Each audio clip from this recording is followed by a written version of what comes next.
Ta. Okay, I think it started. Oh my God. Welcome back to another session of the Black Joy Collective online, our series on Black Joy. I am overjoyed today. I always start these being like, oh my God, it's like one of my favorite people, but it's like literally true. I'm so excited to have one of my good friends, Andrea M. Sterling, That's uh, right. here with me today, and we are going to talk about love, all about love. And I just know that it's going to be such a good conversation. She is brilliant, and so I'm very much looking forward to everything she has to say, and I know that you all will as well. And so I'm going to kick it off and let Andrea introduce herself, and then talk a little bit about her work around love, and then we'll just jump in. Great. Okay. So, as Quentin said, I'm Andrea M. Sterling. I am a doctoral student in African American, African diaspora studies. I'm a Pisces queen, as Quentin said earlier, which means that I am a perfect subject to talk about love because that's all Pisces think about. Um, but yes, so that's just a little bit about me. My research, more generally at the basic level, is about ideology, specifically oppressive ideologies like white supremacy and anti-Blackness, how it manifests and permeates throughout our world and throughout time. But something that's always been important to me since I left undergrad was to never create something that's purely diagnostic, because I feel like we just have that all the time. So I started to think about, what are ways that I can include remedies to this. So if I'm going to have diagnoses, I want to also have prescriptions, right? To follow that analogy. And that's really where love started coming into play in my own research. And for me, personal, political, academic is all intricately connected because I am a whole being. I am not like little fractal parts where I can say, this is school me, this is social justice me, right? They all influence each other. And I say that because I'm from Providence, Rhode Island, so I should have mentioned that earlier.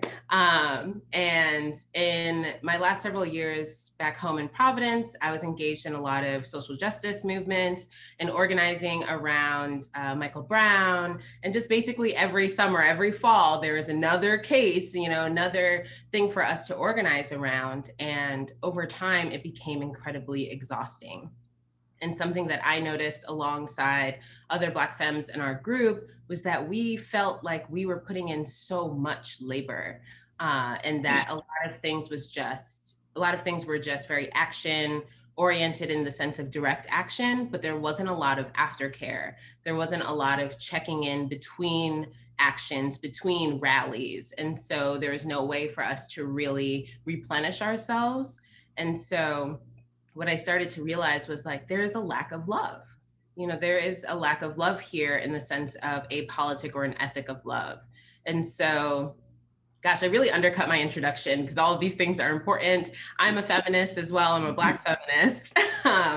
And that's been the case since I was about 13 years old.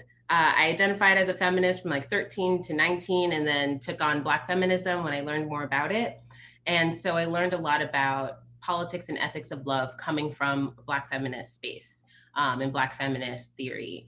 And so that's something where kind of just reading about organizations from the past, like the Black Panthers, and experiencing kind of my own interactions in the social justice space, and just realizing like burnout is real and people act like it's a given that we are supposed to sacrifice ourselves to the bone, and just hope that someone picks it up after. But that's not sustainable, and that doesn't build, right? It's only in the same way that we want to burn down the things that are harming us, the result is that we're also burning ourselves down.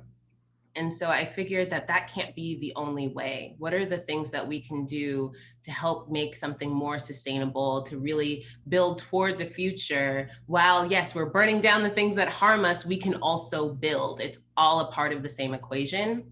So that's how I really started working with love there. I could keep going, but I can pause right now for you. It was amazing. And now I have a million questions. I'm going to follow up first on this idea of love as the prescription or love as a prescription because I'm so into that analogy, and thinking about the way that love because I don't know, as I'm thinking about social justice movements, as I'm thinking, so much of it is often about thinking about sort of countering the world as it is, like remaking the world, and sort of focusing our attention on this sort of problems like white supremacy as the issue, right? And then we give so much of our attention to white supremacy and not so much of our attention to what it is that we want the world to look like after we have moved past white supremacy, right? Like, and that, that feels so connected to the initial inspiration for the Black Joy Collective, right? Like, it is the same inspiration, literally. Like, where do we put our attention? What is it that we want the world to look like, and how do we begin to work and to theorize around that? And so I'm really interested in just thinking about, like, what is the place of love in these social movements, and how do you think about actively planning love into this, right? Like, you talked particularly about how much you experience this burnout and how other social justice advocates are experiencing this burnout, and there isn't a culture of care after you put in all of this physical labor. So what does it look like to actually think about that from the beginning? Is there a way for activists to sort of, I don't know if it's like prepare for the burnout. I don't know if that's what I'm trying to get at, but just like to plan in ways to take care of themselves and to make sure that they are loving themselves, loving the people that they work with, and also thinking about what it looks like to have a love ethic sort of permeate the work. Mhm. Wow, yes. Just So questions. You don't have to answer all of those. I'm sorry. no, it's just, you when you get my brain moving, it's like I I have know. 1,000 thoughts. So, and I will say that, it's when you get an idea stuck in your head at a certain point in time, which is why I understand academia is like publish, publish, publish, because if you wait, more people are going to figure it out too. And so, I had some of these ideas earlier on, and I'm so grateful that now there are more public voices. We both love the NAP ministry. And I think that their work around rest. Sorry, what did you say? So check out the NAB ministry for Yes. sure. Check out at, the at symbol. I should have looked at this. Just Google NAP ministry. Okay. We'll throw it in the description. So I'm grateful for voices like that remind us how important rest, true restoration is, all of that. But I think that that's an important part, when we talk about, well, how do we prepare for the burnout, right? It's like, how can we from the beginning come up with structures and plans to mitigate burnout, to help ensure that it doesn't happen, or that we can better recognize the signs of it early on. And so I think things like the NAP ministry and talking about the importance of rest, talking about the importance of taking that time to come back to oneself, those are so critical and really should be a part of any structure. Any organization should really have that. Even if the organization is you and a few friends in a living room planning actions, planning ideas, planning a reading group, how can you make sure that this is a part of your mission? Because if the mission is liberation, but we're not following a liberatory framework, in our organizing, then something doesn't add up, right? There's a dissonance there that's going to end up being harmful. Right. And so that return to self is so critical. And I think that a part of the reason why, even in, very seemingly radical groups, because I would say, I mentioned the Black Panthers, and they were very community oriented. So that's a big part of love is the collective, right? Having love for the community, centering our love there in hopes that that'll be something that will ever fuel us. Gosh, that's a quick tangent. I promise I'll be able to get back. But that's the other thing too, is when we're organizing, being able to center our focus on the thing that is most sustainable. So if we are just centering our focus on destroying something, on getting rid of something, it can become easy to be complacent. Or when we realize just how difficult the battle is, we can really become discouraged. But I think centering our mission towards love for the collective, for the community, a love for liberation and freedom, that is something that no matter what gets thrown at us, if that's our center, it'll always be there, and that will also help us continue to move forward, when we get little crumbs from the machine, we'll be able to know that's not satisfactory because my people are still hurting. My people are still in pain. We don't have the liberation that we talked about. So, I mean, I'll take this crumb because it's a bandage. I'll throw that Band-Aid on, but it's not the answer. Right. Um, so I think that that's one part. And so another thing is, I don't think it's surprising that a more radical, in the sense of from the root, right? Like something that is really kind of bringing us back to ourselves as full and whole beings, is absent from even really radical organizations. Because if we think about what love looks like over generations, especially for Black people, love is difficult. We haven't always seen love as something that includes accountability. A lot of times we're taught that love is something that is, what is the word that I'm looking for? Like when you just love without conditions. Right. Just like Unconditional love. There we go. unconditional love.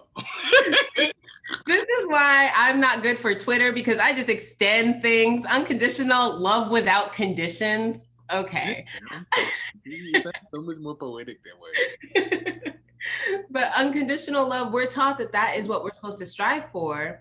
But what happens if the person, the people, the institutions that we are loving unconditionally are hurting us, are harming us? We're supposed to accept that. We're supposed to be okay with the violences that we are, exposed to. So I think that we really need to unpack how we understand love, how we've been taught what love is, because love doesn't have to be unconditional. I think that it's okay to have boundaries. It is okay to have conditions, to understand that if something is hurting you, is harming you, maybe, yeah, we'll try to see if we can work through it. We can see how this harm can be mitigated, can be solved. But if that answer doesn't arise, then we need to walk away. Right. And that's true with organizations. If we are constantly organizing with people where we're left feeling burnt out, where we feel like our voices aren't truly heard or appreciated, or like we are the mules carrying it, then it is okay to walk away. It doesn't mean that we're abandoning the movement. It doesn't mean that we're abandoning our mission, because that's in our heart. It just means that we recognize this group we're working with, that there's no love there. So how do we go in search of where love is?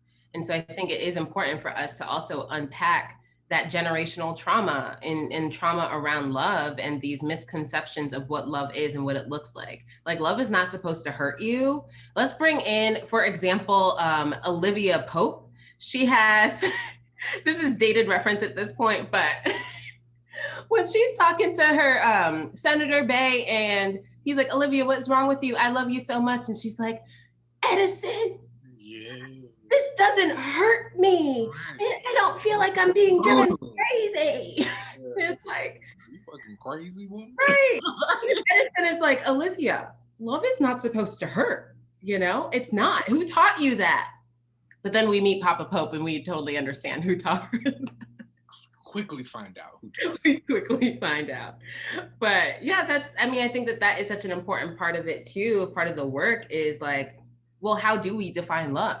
Where did these definitions come from? And, do our like grounding definitions of love actually cause and necessitate pain and hurt, and just sitting with that pain and hurt? Because maybe that's not real love, right? That's just what we were taught in the past. Like, who are you? Like, I don't even know where to start. Like, I think I'm gonna speak. The thing that's sticking out to me right now is just around this notion of love being difficult, because and difficult not so much in the fact of like love isn't, in some ways love is difficult, right? Like particularly if I'm thinking about the labor of doing the practice of love, right? Like it might not necessarily be. I want to stay away from difficult because I don't want to lean too much into that, but more like I think what's sticking with me right now is this notion of sort of intergenerational. Why can I talk? Speak, Quentin. Intergenerational trauma, and thinking about walking away, because the reality is like if you find yourself in a situation, and I think I'm moving away from the organizations, which is where my mind is, and more into like the self in this moment. Mm-hmm. Because I'm thinking about what you were saying, and it is that if you find yourself in this sort of abuse whether this is with a larger sort of system or with another sort of person or as a part of a group, any of these things, then there may need to be some conditions in order for you to ensure that you are also actively loving yourself, because there is a duty of care to you, right? Mhm. Like there is a duty of care for yourself, because in this work, whether it is at the level of as an organization attempting to change society, or if it is in relationship with another human being, um, that centering of love for yourself, like if you don't have that, then what is there, right? Like, and it isn't that we want people to think about love as this intensely cumbersome thing where they're supposed to always be in pain, where they're always supposed to be struggling. There may be moments, because you're a human with Mhm. other people, right? Like, and just the sort of difficulties of communicating our perspectives is going to necessitate, not necessitate, but there will be clashes, there will be conflicts and miscommunications and misunderstandings about the ways in which we interact with one another and what we expect of another person. But ultimately, it should be that in our interactions, you want to be able to give the benefit of the doubt, because the assumption is that this other person or that this group uh, is not attempting to harm me.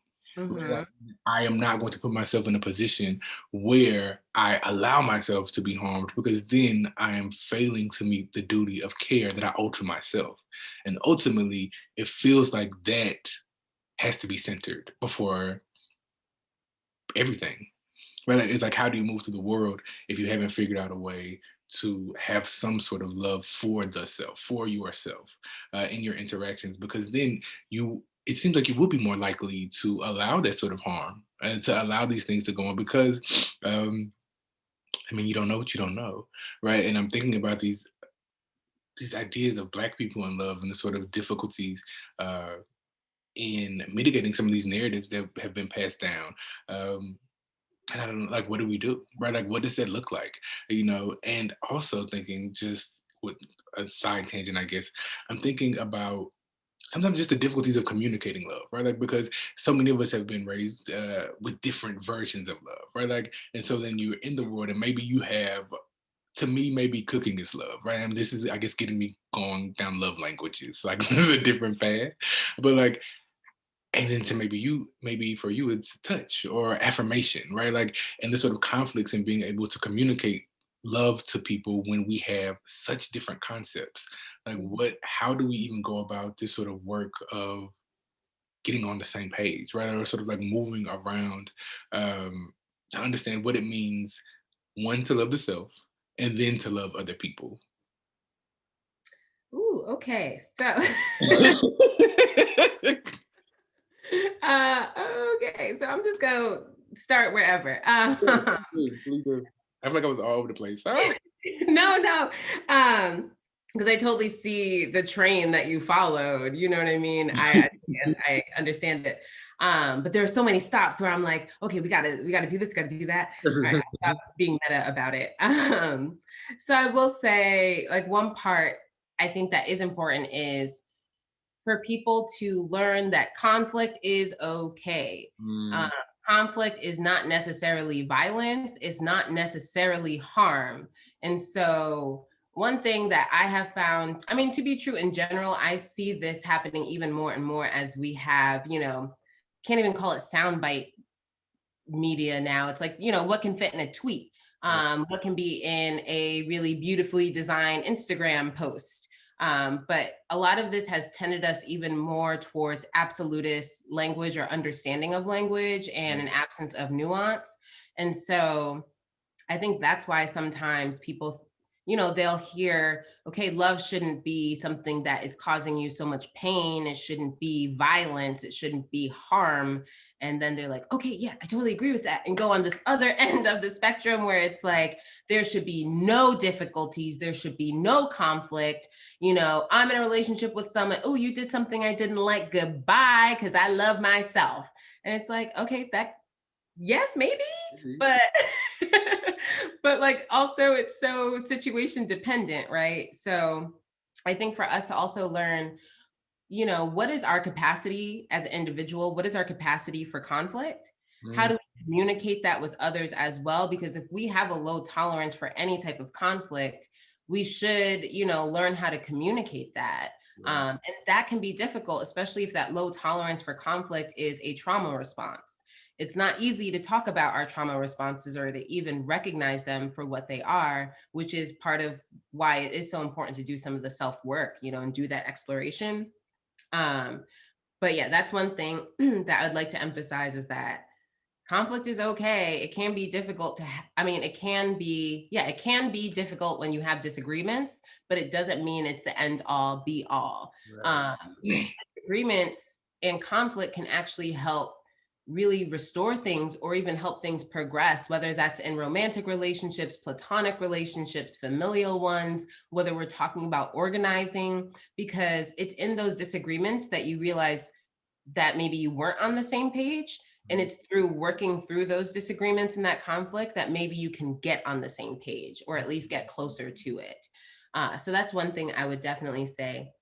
And then, um, so I always think about, oh, I can't quote it well. What is like, if anyone has watched Drag Race, I feel like RuPaul ends or starts, or maybe it's in the middle of the show and says something like, if you don't love yourself, how in the hell are you going to love anybody else? Very true. And that's so, and Ru didn't wasn't the first person to say that, but um, so that's a version of it, as well as if you don't love yourself, how will other people love you, and that kind of thing. And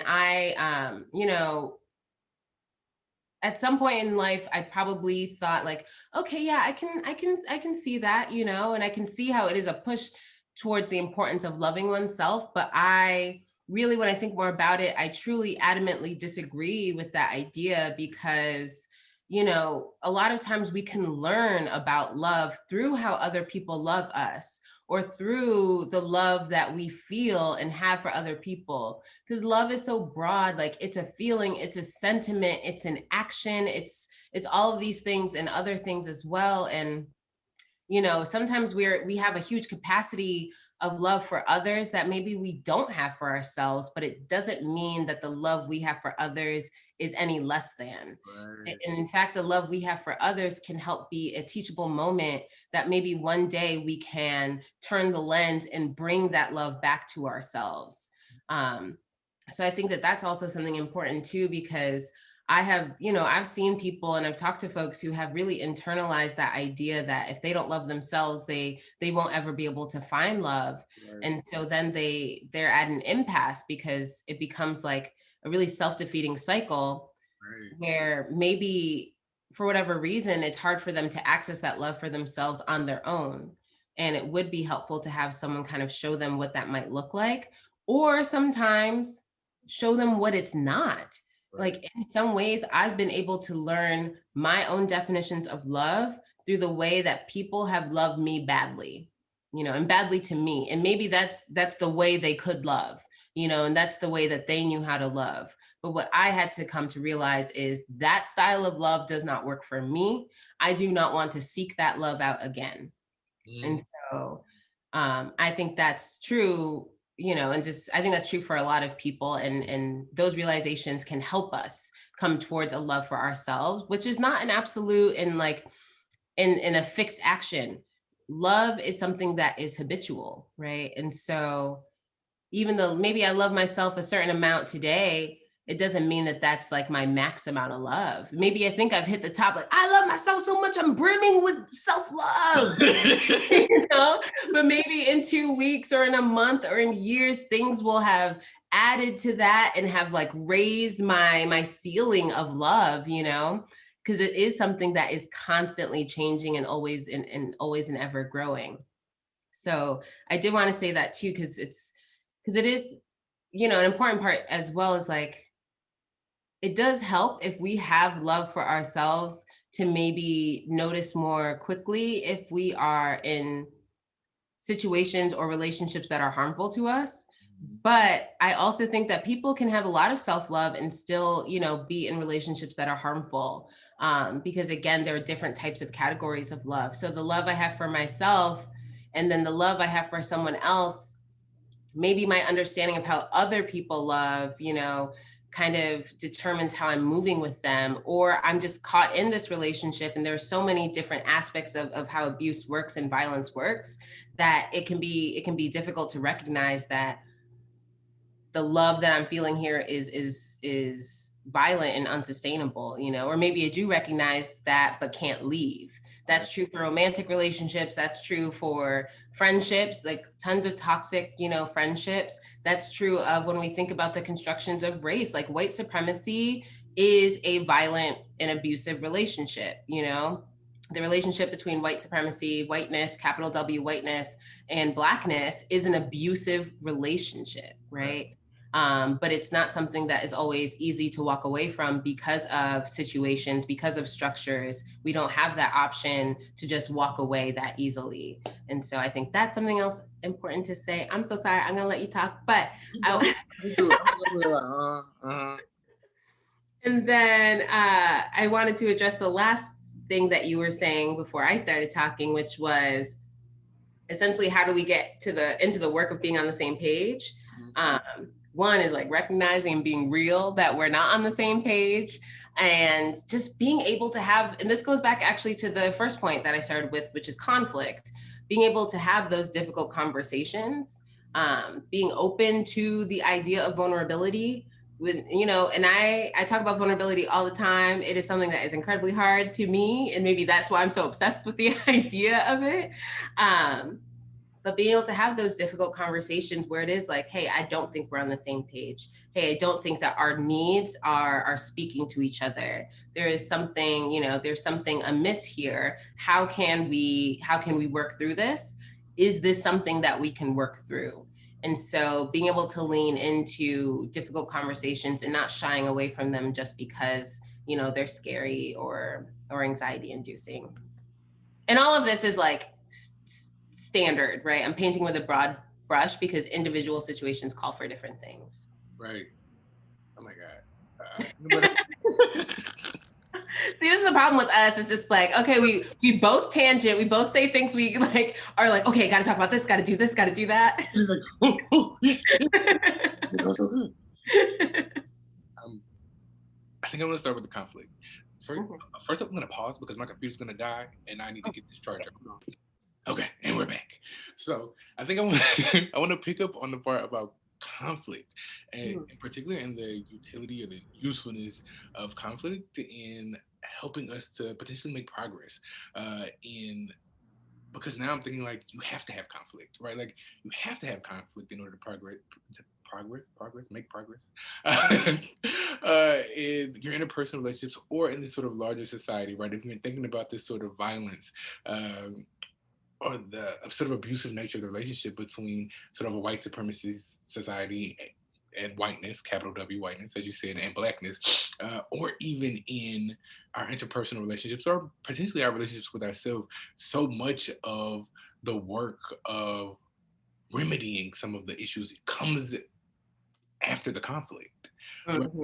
And so I'm wondering about, number one, just our hesitance for conflict, right? I think that we also live in a point in time where people are very much not up for conflict, not like the nuance, the sitting, the back and forth, the difficulty of sitting and actually engaging in disagreement, right? Like, and I wonder how much of that I'm thinking about our sort of soundbite Twitter culture that has sort of created this dynamic wherein so many of us, and I feel like I took this from Insecure, like Molly's therapist might have said this, like, do you want to be right or do you want to be in a relationship?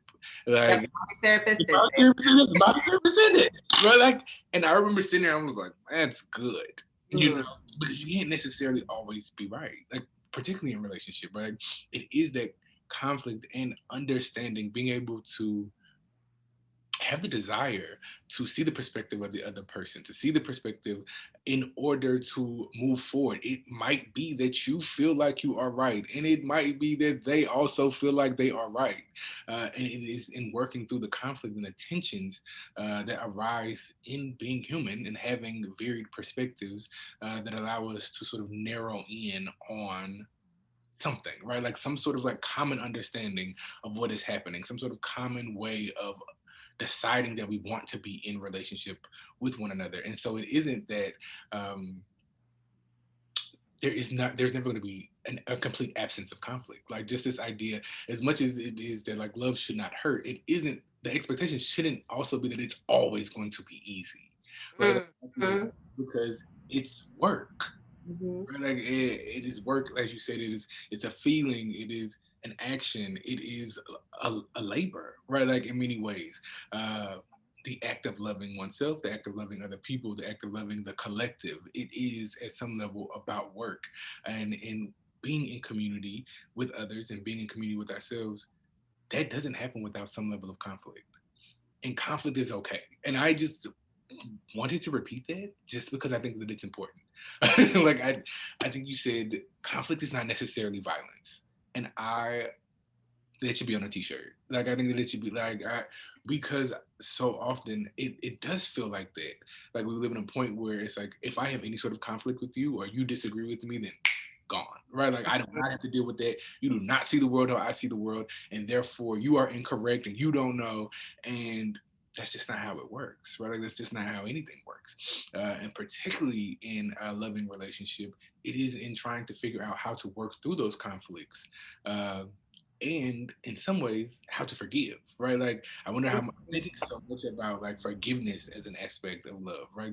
Because so much of it is just like putting up with somebody else's shit, like, and then putting up with ours, right? Like whether that is our friends, our family, those sorts of relationships, they're ripe with conflict. But in order to do the work of continuing to love, we have to be willing to forgive, right? Like we have to be willing to assume that the other person is not doing harm if they are not being harmful, right? Because if you're in a situation like we said where violence is occurring, then that's something else to consider. But if it's general conflict, then potentially that's something that we should begin to look at as useful, right? Like useful for the growth of the relationship, useful for the growth of ourselves, right? Like, and how do we begin to think about conflict? Is instead of being so scary and something that like we don't want, is it something that we can learn from, right? It's like this is a conflict. You and I are in a disagreement right now about this thing. That does not have to be the end of the world. We do not have to take this and become angry and decide that we're going to throw the whole thing away, right? Like it is how do we use this conflict as a way for me to become better, as a way for you to become better, and a way for this thing that we have, right? This relationship, this interaction, this entanglement. Shout out to Jada, that we have, in order to sort of better ourselves and better each other. And then I also want to pick up on the just this sort of debunking of you got to love yourself first, because I don't think I've ever heard anybody say that before, and I was like, what? Like, because it is like the common saying, right? You gotta love Mm-hmm. yourself first. You gotta feel it for yourself first. And it's like, but how? How do what if you don't? And and what if the experience of love that you have for other people just feels more palpable, right? Like it isn't necessarily that you have to that even not having this sort of intense feeling towards yourself means that you don't love yourself. And I think that that is something that I also want to think about, because I think sometimes those sort of like trite phrases, like they're like useful, but then they're like not useful, because a lot of people are struggling to even figure out how to manage their feelings or what their feelings are. And it's like, am I supposed to be feeling some overwhelming thing? And if not, this Disney love that we were raised on, like, then is there something wrong? Right. And probably not. Right, probably not. Chances are that there aren't, right? But it is your own interpretation, your own understanding of what that looks like for yourself. And I also love this idea of lear- relationships as a learning space, like back to the sort of same idea of conflict, but like being in relationship and maybe I don't know, but then I'm in this interaction and this person is teaching me, like, by either what they do or what they don't do, right? Mm-hmm. Like, and like you said, being potentially loved badly is a way to understand like this is not something that I'm interested in, right? Like it's like, oh, maybe I didn't realize that before, but now I do. And so next go around, I'll know that this isn't the thing. Like if I see this happening again, I know I know more. And it feels, because now I'm thinking like it's then you almost you need other people to love, right? And to learn love, right? Like just even this whole idea then does kind of seem backwards of like you must love yourself first. Because like how would you know what it means to love if you don't have another person? If you don't have community, if you don't have people around you that you have to practice that with, right? People that you get into conflict with, people that you decide you love enough to forgive, right? Mhm. Like, it's like, can you really just have love by yourself? And I want to, we should throw that phrase away because I'm just blown now. We should throw that phrase away Throw because it away. you can't, it almost feels like you really can't have love outside of community, right? Because if you're over here by yourself, what are you doing? Like, you're just like, what's happening? How do you need other people in some ways to mirror to you, to teach you, to show you the things that you don't necessarily know. And Mhm. so just that sort of aspect of love as being a communal effort Yes. feels so Yeah. important. And it's not, that is, I'm blown. Like, that's not something I ever thought about before, because it is, I mean, not that I do think about love as community, but it is that I think I is also one of those people who have bought into this, like, you gotta love yourself so much first or you won't ever be able to experience something. But that's, that in of itself is harmful. That doesn't feel like a loving idea, right? Mm, mhm. Then it leaves so many people feeling as though, they lack the capacity. Like, maybe I lack the capacity to do this sort of thing, and then maybe then that leads into a different feeling of like, oh, because I cannot do this, then I'm unworthy of receiving it because I don't know how to, right? Like, and you might not know how to, but you could learn, and that learning takes place in community. It takes place in conflict. It takes place in forgiving the people we are in conflict in community with. Right? Doing the work over and over and over again, because like you said, it's also habitual. It is a practice. It's something that we can enact in the world. And I think it's funny because I'm thinking about all feelings as actions now, because I'm not a person who is like very feely, sort of emotionally. And I think that I was Forest problems. always problems, right? Like, I'm more heady than like in my. I feel like I just got into my body in like the last 6 months. Mhm. I probably lived in a cloud before then, and that was cool.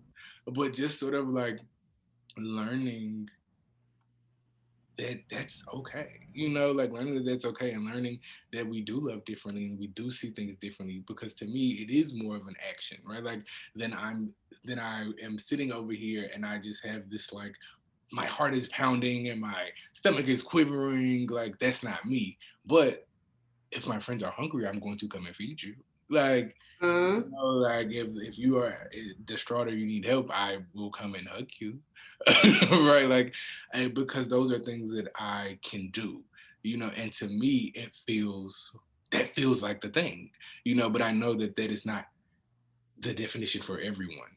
And so I think that, back to your earlier point, a big part of what we have to do is to sort of absolve ourselves of these sort of one size fits all notions of what love is, right? Like, you got to love yourself first. You got to do this. This is love. Like, no, it is what you think it is. It is what you think it is. It is as you define it, with the people who you are in those interactions with the systems that you are in interaction with, right? Like, you get to actively cultivate what it means for yourself. And it is in sharing that definition with others, because I guess at some point you have to share it. You can't just be like, oh, this is it. This is it for me. You do. You have to explain that if you are in a relationship, so that the other party can see it. Because again, it's about creating some sort of shared understanding that leads us to a better way of being together, whatever that means. Mhm. Yeah, that's good, Andrew. You did that. I was like, That's good, Quentin. What do you see?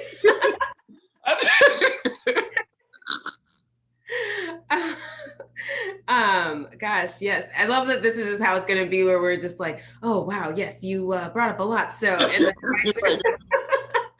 um so I had a few thoughts, right? And obviously I am not a, what is it called, I'm not a person who really works with the body in the sense of like physical science, so I have a very basic idea of how muscles are built, but I do think of it like, not just the heart, which is obvious and is a muscle, but love itself. If we just, to help us like analogize it, if that just helps people who can maybe like, if it would be useful to visualize or have this analogy, I think it is useful to think of love as a muscle in the sense that, you know, when you're building muscle, it's tension.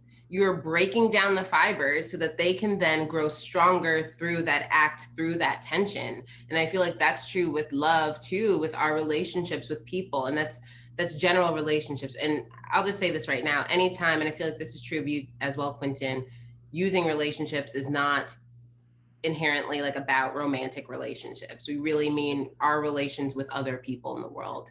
Um, and so through the act of building these relationships, going through conflict, we can become stronger through that. Our idea of love, our definitions of love get stronger through the good stuff as well as the harder things, you know? Which I think segues really well into, and while you were talking, I brought my mind back to a quote of Audre Lorde's, which I was going to quote just a portion of it, but then I was like, you know what, let me just quote the whole stanza. So it's from her poem For Each of You, where she says, quote, "Do not let your head deny your hands any memory of what passes through them, not your eyes, not your heart. Everything can be used except what is wasteful," end quote. And so originally I was just going to pull that part, everything can be used except what is wasteful. But then remembering that the other parts of that stanza, where it's really talking about what are the things that you see, what are the things that you feel, don't necessarily try to dismiss them or say that they're unimportant, right? These are all things that can be useful. It's all data. You know, we take in the data and then we figure out how we want to utilize it. What can we learn from this? But recognizing that we can learn from this, that we can learn from all of what passes through our hands, all of what passes through our hearts. So that's one part that I wanted to bring us to as well. And that kind of connects to when you mentioned not being able to have love outside of community, because I really do think that, yeah, the way that we love, the way that we see love helps us figure out our own definitions of it, helps broaden our definitions and understandings of love and categories of love, which, you know, connects to, and I know you love her as well, Adrienne Maree Brown's Emergent Strategy, which, you know, is such an amazing text. And I think she utilizes that same quote from Audre Lorde as well. Everything can be used except for what is wasteful, right? And at the end of the day, we decide what is wasteful. And what we decide we don't use because we've dismissed it, that's the waste that's there. But not recognizing that this can all be data, that's wasteful. We make it into waste, right? It is an active choice, whether this is data or waste, you know? And so also kind of thinking about how you mentioned just getting back into your own body and recognizing sensation and feeling and all of these other things, and more actively connecting our minds to our bodies. I feel like I've also been going through that myself. And I feel like that's also represented in the direction that my own research and focus on love has taken. Because if I'm being really honest, my earlier conceptions of like a radical love ethic were really informed by the fact that I didn't understand love. Like I didn't understand the love in my life. I felt like there was an absence of it in a certain way, or at least an absence of what I wanted love to be, you know, having these grand ideas of it. To me, love should be comforting, and yes, there can be conflict, but it should be something that I feel comfortable being enveloped in. And I didn't have that. I didn't have that feeling. And that's whether or not people were loving me doesn't change the fact that for a lot of growing up, I didn't necessarily feel love, you know, or at least love the way that I wanted to recognize it. And so then what I did was center my research around love. You know, okay, how can I bring this in here? How can I theorize around love so that I can get a better understanding of it, so that I can keep working with this idea that I feel like is so absent from my life in so many ways.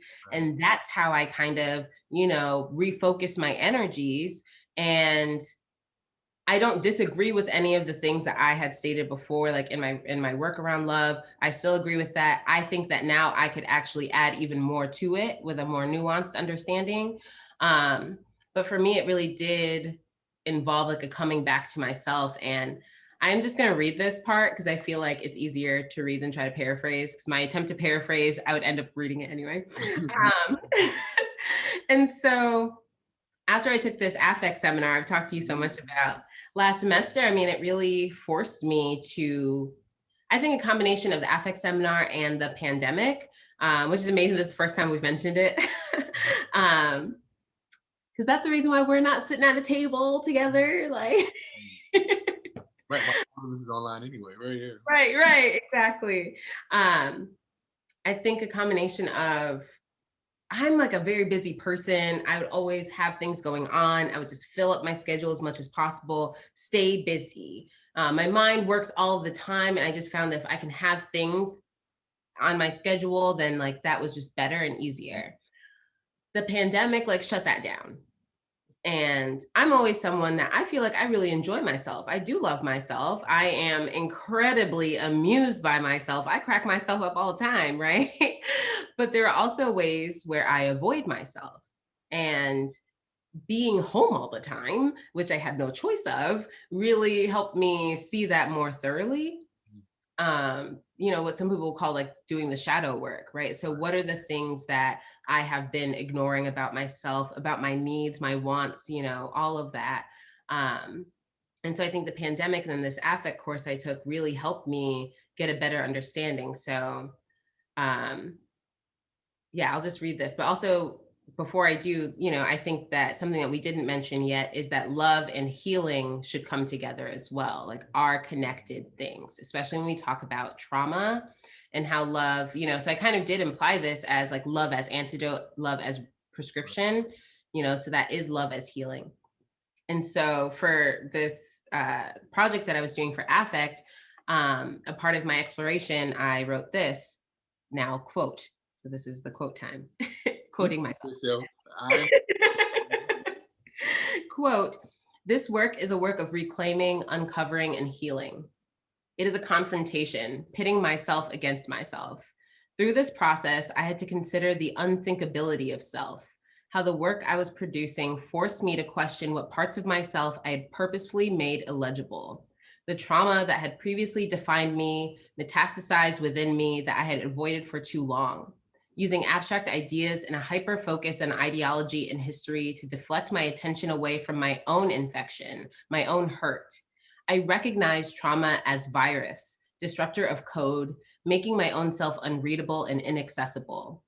I had to recognize that freedom could only be found through emergence, through recognizing myself as a fractal, a part of a larger whole. I could not earnestly commit to the work of healing the whole if I had ignored my own place within it. When I questioned how this exploration could be a work of recovery, I realized that this was how I could regain control, how I could reclaim a refuge within myself, end quote. And so, and that is dated and marked. So if anyone tries to take any little bit of that, I'm gonna come at you. Keep going. That was incredible. I want to read the paper, but go ahead. I don't know. Thank you. I know it's not perfect, so obviously I'm joking. I don't think anyone's going to take it from it, but that was great. But I do think that really helped me a lot in my conceptualizations of like love as political act as well. It's like, well, why am I so obsessed with it in this way? And how honest can I be and how authentically can I show up in that if I'm not, in the same way. So I brought up emergent strategy. I mentioned emergence in that quote too. I am a part of a larger whole. Like that's a big part of community and how I define it is that I am my community. My community is me, right? So this in the same way that like if I'm burnt out, I can't help my community, so I do need to take care of myself. Self-care is community care. And I think that that's important to think about. And so that's why like when I have that sentence where I'm saying like through recognizing myself as a fractal as part of a larger whole, I could not earnestly commit to the work of healing the whole if I ignored my own place within it. Who am I to really think that I can do honest work to heal this larger thing when I am not even really considering and truly honoring my position within this, right? The fact that I am a fraction of this, and that it's symbiotic, right? It's this connective reaction, or this interconnected, kind of relationship. So I need to be doing that work on both sides, like working towards my community and for my community, but also, yes, like working on myself and recognizing how these are not disparate acts. They're not separate things. And they really are truly interconnected. And yeah, I mean, that's it right there. Sorry, I'm not good at ending with period. I feel like sometimes I just like end with a comma, and I'm like, okay, that's it. I'm good. So you just gave me so much to work with. I think we've talked around this, and maybe you said this already, but I think it is so valuable that the conversation has moved beyond just romantic love, and that we haven't spent so much of our time talking about romantic love just in general, and sort of just about being in relationship, uh, period. Right, Mhm. like being in relationship with our friends, our family, our communities, what that looks like. Because I think there's so often when we think about love and what we've been taught in our pursuit of love is about romance, and it is about finding some loving partner, somebody who's going to love us for despite all of our, flaws and insecurities and terrible things that all of us You carry. said the Disney love that we're raised on. Love, right? Like, but that is the prevailing image, it feels like, of love. Like so much of what we get, we see love, if we are fortunate to have been grown up in a loving family, but even still you might not have experienced that, right? Like you shared some of that yourself, right? Like potentially there are loving people around you, but being able to access that feeling of could be very different than the reality, like, oh, there are people here who do love me, right? Like versus like, do I actually feel this in my core? Do I understand what they're trying to do for me as an act of love? That can be something different. And I think that it is so important for us to think about outside of romance, because most of our romance, most of our relationships are not going to be romantic, right? Like so so few of our human relationships are actually romantic, but then we make love this thing that has to be thought of uh, inside of the context of this very particular type of relationship, where we are with a very particular type of person doing a very particular type of thing and attempting to create a romantic bond. And so it makes it more difficult to think about all of the ways that love exists for us, right? Like in our friendships, in the platonic, in how do we see these as spaces to help us grow, right? Like I feel like Bell Hooks All About Love is like ringing in the back of my head. And I don't know, I should have brought this book because I have this book. But I think that Bell Hooks is the crux of it is like love is the effort that we put in to nurture another person's growth, sort of spiritual growth. This is it. That's it. Boom. Like I see you and I want you to be better. I want you to grow, and I am committed to putting in some sort of effort, whatever that may look like, to ensure that you are able to flourish, that you're in whatever way it is that you choose, right? Like, and some of that, I think, because sometimes I think the difficulty is in love that there is this desire to own and this sort of heavy hand, right? Like, and those things are different, right? Like, because it is this sort of like, because I love you, then you belong to me. No, that is not it. A big part of what I think love really is so it's difficult because you have to balance these two things that seem at odds, right? Like, because it is recognizing, like you said, the interconnectedness and the fact that we are in this thing together. Period. That is the base. But it's also recognizing our separateness and our distinctions, right? And because I love you does not mean that I get to decide what should happen to you, what should become of you, what it is that you're supposed to do in this world, right? Like, and really what loving you is me recognizing my own separateness from you so that I can support you in whatever ways are best for you. Right. And that becomes difficult when so much of our conceptions of love is about ownership, desire to assert some sort of control, over another person, right? So often we do that in our romantic relationships.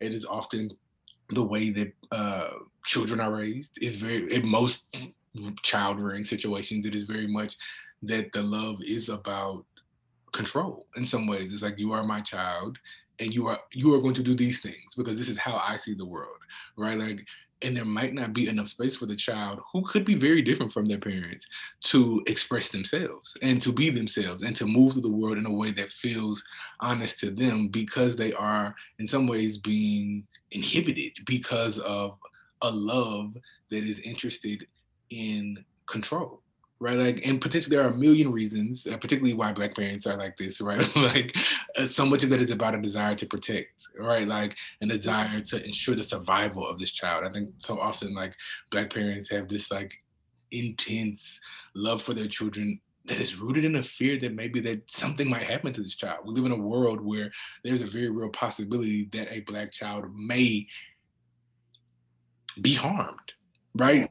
And there is this fear that coincides with the love that becomes a sort of control that then becomes like too much, right? Too much to bear for the child and too much to bear for the parent, right? Because at some level, you have to let the kid go, right? Like, you have to recognize how separate you are from them in order to actually be able to see them and to support them in that growth, right? Like, and so it's at once, which seems very difficult, right? Like, because how do we both recognize the intensity of our connections with other people while also remaining far enough back that we can see the other person and provide them what it is that they need from us, right? Like, because you have to do both of those at the same time.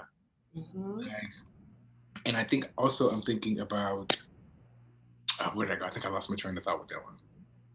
I lost it.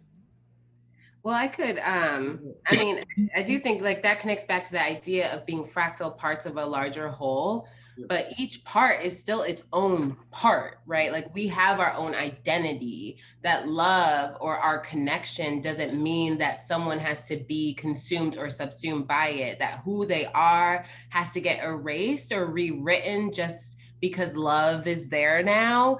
I think that a big part of love is, you know, however many people's involved, being able to still be who they are. You know, sometimes they'll talk about that, like the play on the math formula. So like 1 + 1 = 3 in some sense of, you know, so I didn't come up with that. I've heard that. And if I have more time to think about it, I'll be like, do I agree? Is it maybe more than 3? What is it? But that general idea of like, yeah, we're showing up here as distinct beings. Right. And, you know, I think that was a direct response to some people talking about love as like 1 + 1 = 1, like one Right. whole. And it's like, okay, but then someone or both or parts of both of them have gotten erased for that to equal out that way. But 1 + 1 = 3 allows for each, you know, being to arrive. They can have their connection together, but they haven't lost, you know, who they are themselves, and there is still that appreciation for that other being. And yeah, that's often discussed with romantic relationships, but I think that's true friendships. That's true very much so of, although I do not have authority obviously to speak from like a parent perspective, but like I think it is also true. I was like, neither do I. Right. Right. Disclaimer. um, but it's also true with like family, you know, and with the parent child.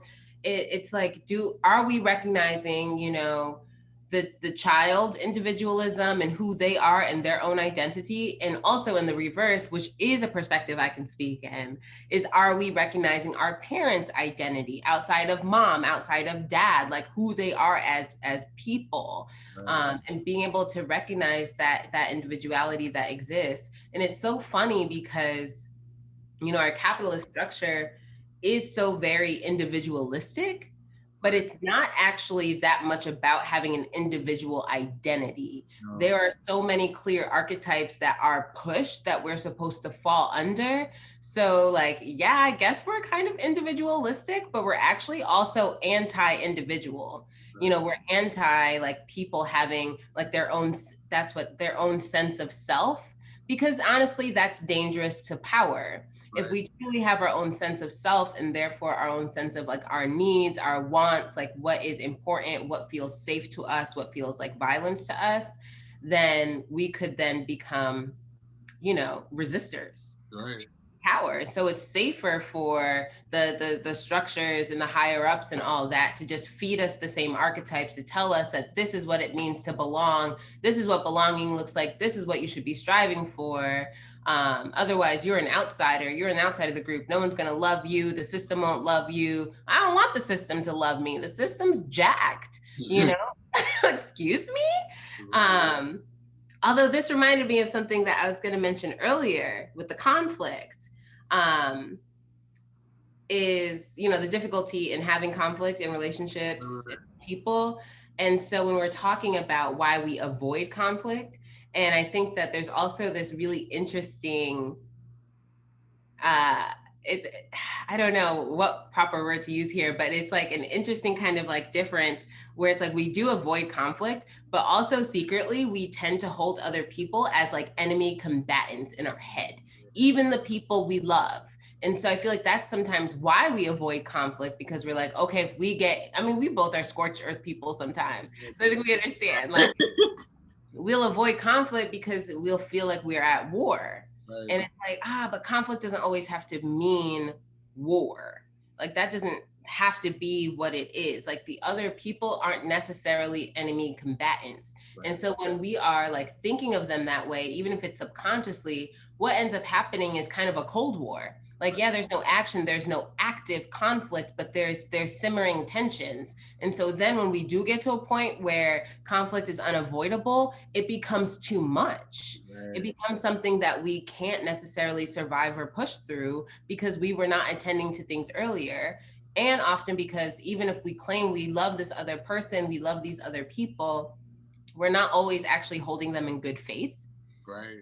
And that is such an important and crucial part, is like, if this feels healthy to me, then why can't I hold you in good faith? Like, what is informing my decision to still see you as a combatant, as someone that is dangerous in some way? And a lot of times it does come back to our own trauma, or trauma that we're picking up on because it's just so much a part of our society. Like you mentioned Disney love, but so much of like the love that we see in Disney movies and on TV and all these shows, it's not healthy. It's that like wild roller coaster, passionate love. So then we think that love always needs to be passion and push and pull and being pushed up against a wall. And, and it's like, okay, that could be fun.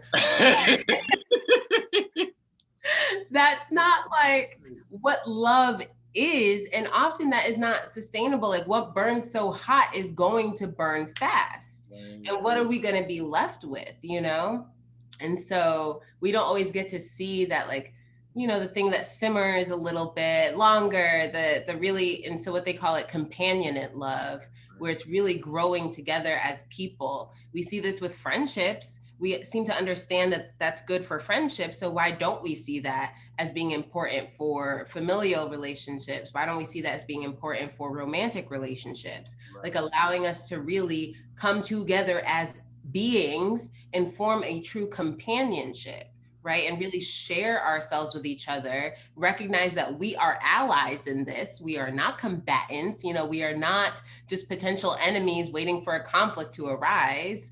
I think that being able to have that mindset shift is hard because we are often taught the exact opposite, right. But that's also a really crucial primary step. Oh my God. I feel like that's so important. I feel like, what? Like, where this is taking me now is just thinking about seeing a sort of vision and love and deciding to see in a particular way, or sort of like it's sort of because one, like you said, how do we view other people when we get into conflict? So much of it is often this sort of combatant, like you're in your head, and instead of being like, oh, this thing hurt me, it's like, no, you did this, right? Like in an attempt to be right, in an attempt to sort of like assert ourselves in the situations. I was thinking about like, I don't know, I'm one of those like crazy shower ruminators, and so I'm always oh my God, when I'm in the shower, it's the worst. I'm always arguing like with someone. I'm like, what are you doing? Like I'll catch myself like in like a full heated argument about nothing, absolutely nothing, and I'm just like, yeah, what is that about?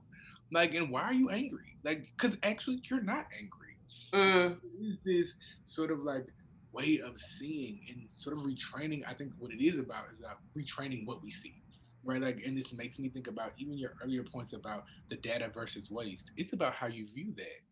It's about Mm-hmm. your attention, right? Like which of those things become opportunities, what becomes data, so opportunities for us to grow in our conflict versus what becomes waste, which is, oh, this is too much, right? Like, and even as we see ourselves as a part of this collective, right? Like, how do we see both ourselves as the individual, but the individual who is a part of this larger thing, right? Like, what do these visions look like, and how do we reset our vision in order to see that love might be, like you said, the passion that throw up against the wall is fun, but nobody's putting up movies where the couple's doing the laundry, like Yeah. where somebody's like washing the toilet, like. Having a hard conversation, not like Malcolm and Marie, but being able to like sit down and just talk about Right, it. because that's boring, right? Like, so me, like nobody wants to see a couple sitting on a couch, like folding their clothes and having a peaceable argument, right?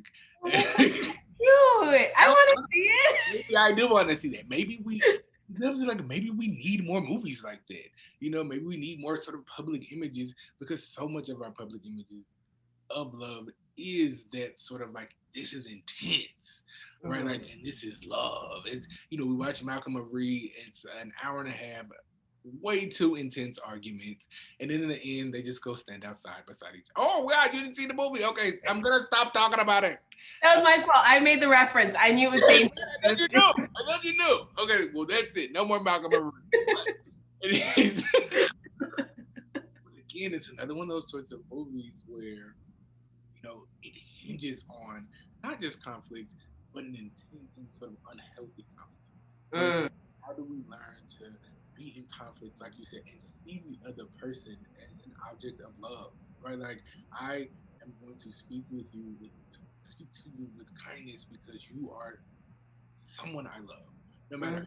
how mad I am, no matter what is happening, it is that I am going to monitor myself, right? Like I am going to control myself.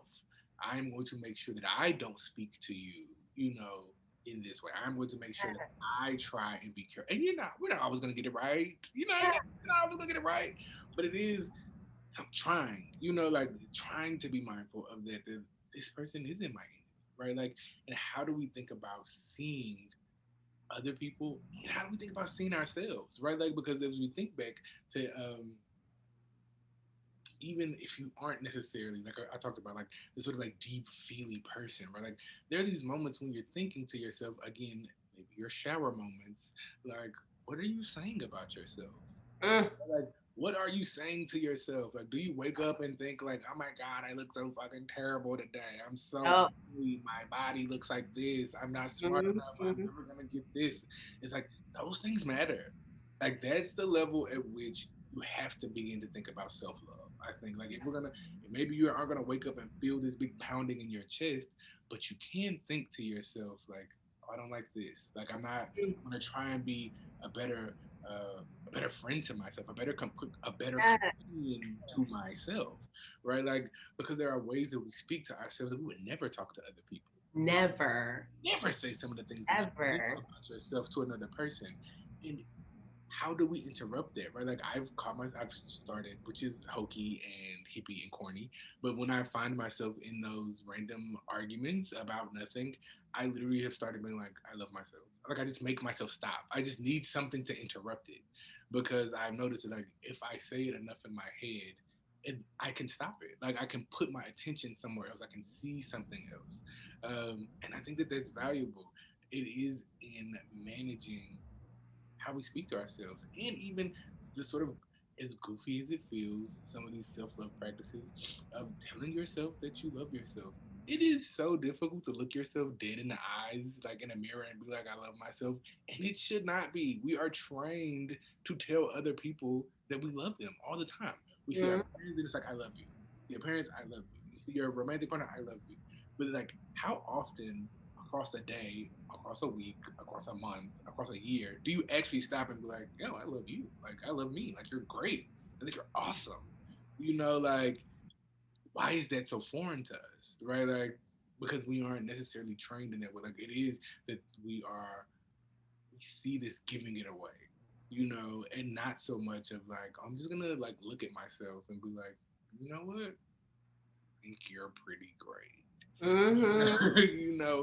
And to do that habitually, right? And to do that as a practice in the same way that we would do it for someone else, right? Because it is in, back to your earlier point, like that's the work, right? Like that is the care that has to happen for you. If you're going to take care of the community, recognizing that I am a fractal that is a part of this larger whole, right? Like if I am going to manage loving myself, is it doesn't have to be this big overwhelming thing. It can quite literally just start telling yourself that you love yourself, right? Like Practices, it's just a it's practice. the work, It's yeah. the work. Like you said, it's building a muscle, right? Like, and you might say it today, and it might feel like BS, right? Like Yeah. saying it, you have to build that muscle up, and this, I feel like this all goes so well back to the idea of love as prescription, love as healing, love as practice, right? Like it's something that you have to come back to. See, you end on commas too. I That's do a, Bahamas. I do Bahamas. And so I'm like, wait, I'm like, I know, yes, like, and yes. I could have kept going. I was like, that's it. That's it. That's all I got. That's all I got. Oh my gosh. I mean, I love it because we are so similar, but we still have our distinct differences. And I feel like that is what makes us us, you know? See, and that's what we can have love here. Yes, this is a loving relationship.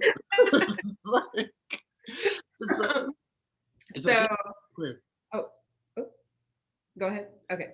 Um, oh my gosh, where does so a few things I loved when you brought up that it's in what we see, the perspective and like being able to reset vision. So like using that kind of analogy of like of sight in those ways and how we can do that.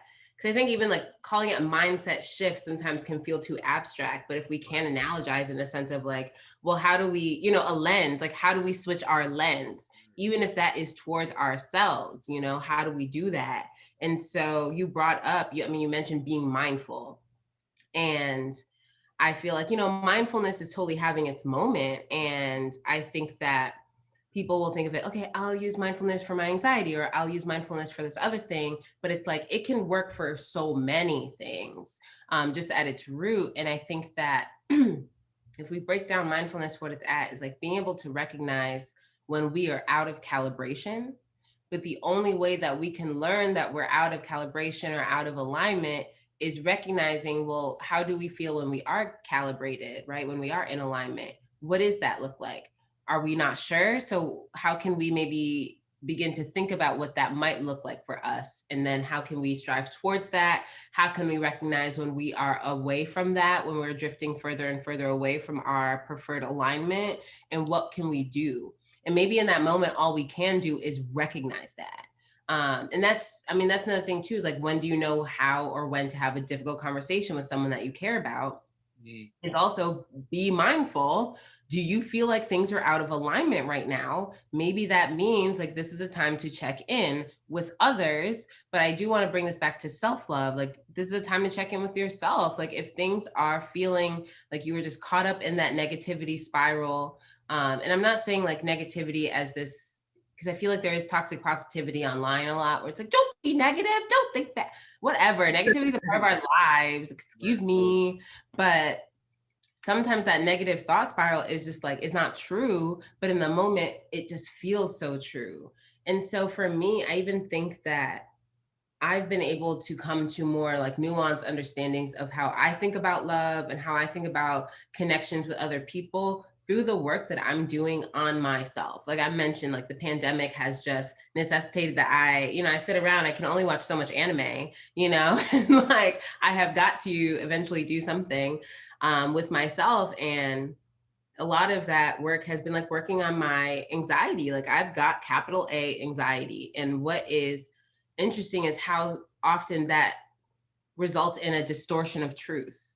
But I think that even for people without capital A anxiety, like our truth is distorted all of the time through our negative thoughts, through our negative self-talk. So that's what you mentioned, Quentin, is like when you keep waking up and you look in the mirror and all you can do is talk about the things that you hate seeing, that has an impact. Like that is informing then our future thoughts. That's informing our lens and how we look at ourselves. Then that is just going to be repeated over and over again until we institute some sort of stopgap. Right. And this is how I talk about like racial justice, like when I'm talking, like doing like diversity, equity, and inclusion trainings, when I'm talking with students about this kind of stuff, I'm talking about racism, sexism, all of that. I sometimes use the language of unpacking, you know, because that's been used for so long. um, but what I have found is even with unpacking, people have often transitioned that to unpacked, like, oh, I unpacked that. And I'm Right. like, okay, that's what, it's continuous, what do you mean? You're done. um, and so I still think unpacking is important and has its place, but I've also been thinking about it more as how can we institute a stopgap that will also allow us to, in certain ways, practice self-compassion. Like, okay, yes, this thought occurred, you know, maybe someone does have that thought, like they're walking down the street and they find that they are like scared, you know? Right. Okay, that was your immediate response. Recognize that, do not act on it. Institute that stopgap and really think, okay, well, why? What is this? Oh, I realize I am, you know, acting off of these old internalized beliefs about who I see as other, right? So institute that stopgap, reflect on that thought, do not act on it, right? And hopefully through time, through more and more stopgaps, through more and more reflection, and through direct and purposeful action of the opposite, you'll be able to change that inner thought, right? That kind of immediate and seemingly instinctual thought, right? It's just instinctual because it's been naturalized. That's the same with our negative self-talk. You know, how can we then, instead of focusing on completely getting rid of it, you know, because that's how we feel at war with things. I was talking about this, shout out to my therapist, she's awesome. But, you know, I often use metaphor of war when I'm talking about my feelings. And I'm like, I feel like I'm at war with them, you know, or like that they're winning, they're taking it over. And she's like, well, what if you stopped even using that metaphor? I mean, this is why language is important. And what is so wild is that someone had to tell me that when actually like the core of my dissertation is centered on how language gets weaponized and creates lived realities, right? Moves out of the realm of just discourse and has tangible consequences. And I need somebody to tell me that the language I'm using is dangerous to myself. I'm like, oh, of course. But it is that, like, how can we just switch some of the internal analogies that we use if we are using things that are more kind of like war oriented, if we're using more of this kind of like negative self-talk and just hating on ourselves over and over again, maybe we can't fix that. Maybe we can't help if that's our immediate thought because we've just been trained that way for so long. But maybe what we can do is work more towards some sense of mindfulness, of recognizing when that's about to creep up, or recognizing when that thought happens and stop right there and think about it. Why did I say that? Why did I look at myself and think that? You know, even just questioning ourselves. It's the same as when someone says some wild stuff to us, you know, and what, you know, we often just like, oh gosh, and we let that pass. But what happens if we ask them why?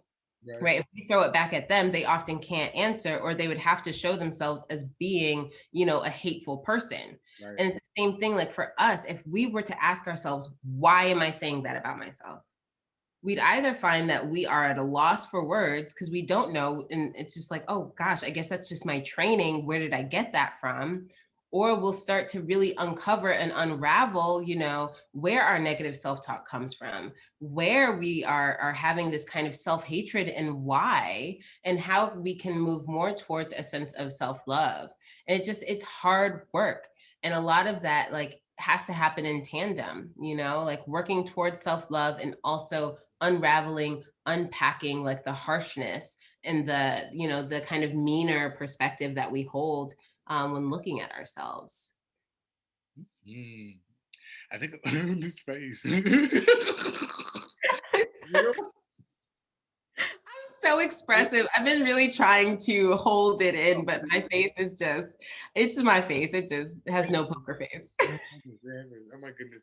I think as we start to come to a close, I Oh gosh. Mm.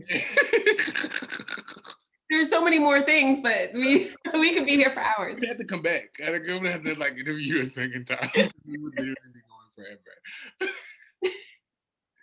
I think that one of the things, one thing that I definitely want people to walk away with out of this last thing that you said, if they take anything away from this whole thing, it is that this sort of like the relationship with yourself is going to impact all of your other relationships in the world, right? Like, and creating those sorts of stopgaps when we have this sort of negative self talk as a means of figuring out how to retrain the mind is that's the work.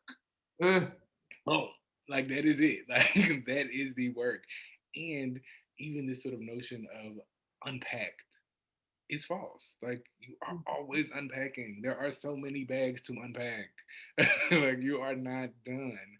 It is consistent work, right? Like this work of loving ourselves, the work of loving our friends, the work of loving our communities. It is an unending practice. A practice.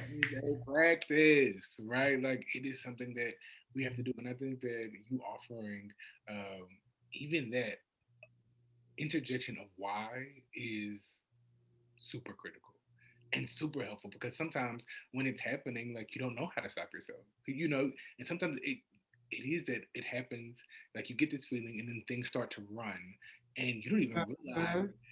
you're telling yourself this wild story until you'll be like 5 minutes in. You done drove to work and you been doubting yourself the whole time, right? And without some sort of mechanism to stop yourself and to reflect, it just keeps going, right?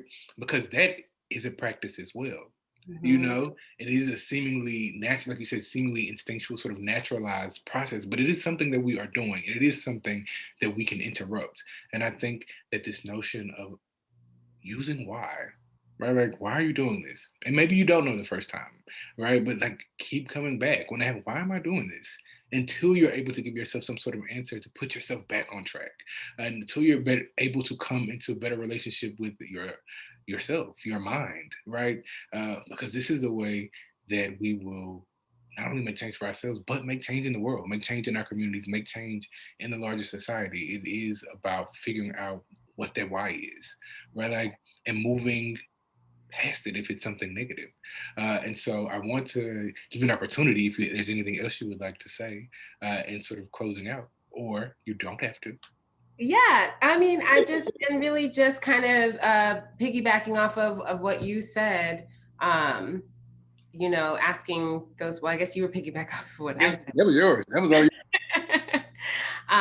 But just taking that time and recognizing the importance of self-compassion and truly, honoring that, what it means to be compassionate with the self, the importance of instituting that stopgap that allows us to question, where we learn things from. And I would say really honoring this fact, which is that everything that's been learned can be unlearned. We just have to recognize that difference between natural and naturalized. And Yeah. so recognizing that so much of this or so many of these things are things that we have learned subconsciously and implicitly. And so now the onus is on us to take on the explicit action of unlearning it and learning things that will help us, learning things that will help us like move towards love, will move towards freedom. So that is definitely kind of a big thing I would end on. And also feeling more comfortable in questioning definitions and knowing that the major meaning makers right now, doing those hands totally looks like the conspiracy hands. But question the meaning makers, man. But seriously, like, where did you get your definitions from? Why have you decided that those are the definitions that are true and are the rules that you need to follow? So just because it's in Merriam-Webster, just because, it seems to be the unwritten rule that everyone else is following, doesn't mean that it's truth or is relevant to your reality. So taking that time to really question the things that you just think are truth, the things that you just think are the standard definitions, such as with love, this is the whole topic of today, and really exploring, where did you get that definition from? Is that serving you? And if it's not serving you, what can you do next? What is your next action step? And that is also, so this is a really long kind of ending, but that is my last call. Like anyone who watches or listens to this, I would also say, don't walk away with just abstract ideas of, okay, yeah, I should do that. I should think about, self-compassion. I should think about instituting a stopgap. I should think about blah, blah, blah, blah, blah. I want you to come up with an action step. How can you create action items? Because that's how we fulfill our goals, is not just thinking about them generally. Give yourself a how you're going to do it, even just one, even like a little tiny, tiny thing, even if it's just like deciding that, yeah, next time that I look in the mirror and say this mean thing about myself, I will ask why. That is enough, right? And then you can keep building from there, because you can't like deadlift 500 pounds off the gate, right? So don't think that you can, right? To go back to the analogy of building a muscle, in case anyone's forgotten. So take it step by step, and that's okay. Don't compare yourself to other people, and don't get it twisted that me and Quentin are, or that Quentin and I, grammar, fun, are perfect or have like figured out love, because the only reason I can say all this is because I haven't figured it out, and I'm trying. It's an effort and a practice. Oh my goodness. Andrea M. Sterling, everybody. Thank you so much, friend. I think that you are incredible, and I know that people are going to be blessed from having access to you and your amazing mind. You are my favorite. Thank you. I'm so grateful to be here. Mhm.